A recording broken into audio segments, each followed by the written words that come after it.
अस्सलामुअलैकुम। जय मेरे बेट फार्मिंग पाकिस्तान में खुशामदीद।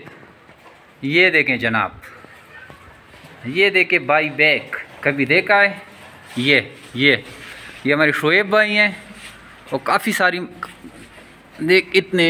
काफ़ी सारी फ़ीमेलें और मेल न्यूजीलैंड वाइट के ये काफ़ी सारी फ़ीमेलें हैं। और ये हैं इस साइड पे अंगोरा भी घूम रहे हैं।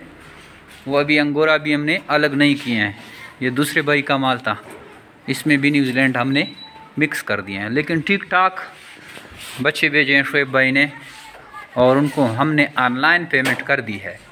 पेमेंट का स्क्रीनशॉट भी मैं अभी लगा दूंगा व्हाट्सएप और फेसबुक दोनों पे। ये देखें, कोई डाउट ना रहे, जब मेरे बेट फार्मिंग पाकिस्तान की जो एग्रीमेंट मेंबर हैं बेखौफ हो के माल लाएं और नोट छापते रहें। ये देखें, जय मेरे बेट फार्मिंग पाकिस्तान की वो वाहिद रजिस्टर्ड कंपनी, गवर्नमेंट से मंजूर शुदा कंपनी जो 12 साल एग्रीमेंट करती है और 12 साल तक आपसे बच्चे लेते रहते हैं। आप भी आइए और जय मेरे बेट फार्मिंग पाकिस्तान का हिस्सा बने। Thank you, वस्सलाम।